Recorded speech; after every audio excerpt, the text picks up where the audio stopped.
At some point in your comic book collecting career, you've probably heard the term Gerber or Gerber Guide and asked yourself, what is that? And no, it's not a catalog for baby food. Well, stick around and we'll answer that million-dollar question.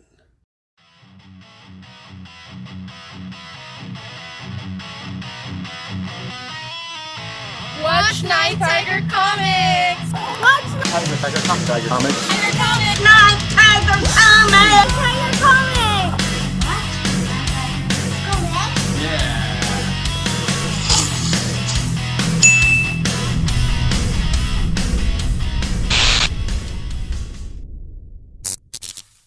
Simply put, compiled by Ernest and Mary Gerber, the Gerber Guides, as they are unofficially known, is a 4-volume set of photojournal guide to comic books, and yet they are so much more. And now, let's venture beyond the black dust covered jackets, and you'll experience page after page of 4-colored candy-coated comics as I share with you the history and the mystery of how they came to be. In 1952, Ernest discovered his love for the medium when his older brother gave him his first comic book, Black Hawk, number 57. Through the next several years, he shared this passion with his sister, who would often read him stories out of the classic illustrated series, which was her favorite title.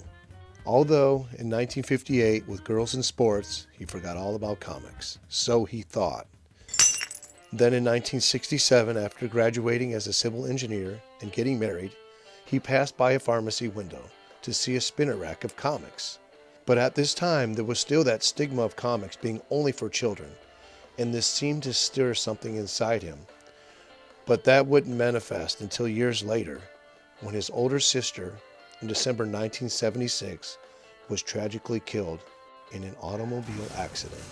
This set him upon a quest to track down every comic book they had shared together as children, mainly the classic illustrated series.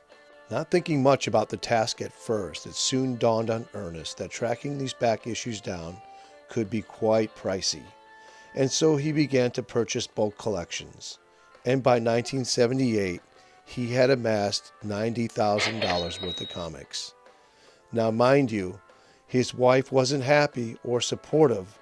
What was now a career path change for the young civil engineer, and they were divorced. In 1979, Ernest sought out ways to preserve his now large collection and discovered that polyester film, also known as Mylar, which was a trademark of DuPont, is used by Library of Congress to preserve books and documents. With much doubt among the Mylar production industry, Ernest set out to create the very first comic book sleeve, and in the 1979 edition of the Overstreet Price Guide, he ran his very first advertisements for the Mylar Snug.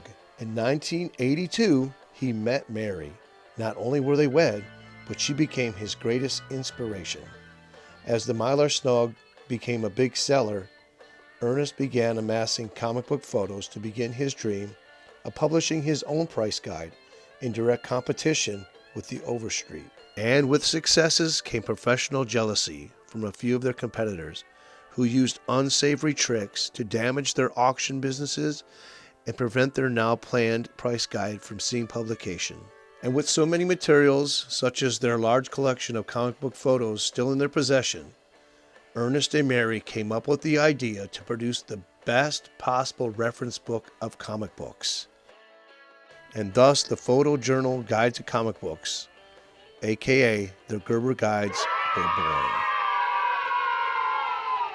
So, not only are these 4 volumes a collection of comic book photos, but they are also a vast reference of information. The very first 2 volumes being an accumulation of Golden Age photos, in my estimation, anywhere from 65 to 75% of all the comics published between 1937 through 1956. And volumes 3 and 4, all the Marvel comics published between the years of 1957 to 1986, with exception of the reprint titles. Ernest and Mary also created what they named a scarcity scale, assigning the Golden Age issues each with numbers 1 through 10, 10 being the ultra scarce issue and 1 being a very attainable issue. They also publish much more information at the beginning of each individual volume, which would be way too much to list in any one video. Subjects such as value or IVA scale, Gerber's grading graph, collecting tips, buying and selling trends, and so much more. So thank you to all the viewers who supported this video not only by watching, but liking and commenting. I can't emphasize enough how important these Gerber Guide volumes are for reference material, and I recommend every comic book collector should have these in their collection. Still today, these are the highest quality produced comic book photo journals in existence. And the great news is that they are also very attainable and very affordable. So Ernest and Mary Gerber, as a collector myself, I want to thank you personally through this video to what I call the Sears Roebuck catalog of comic book collecting.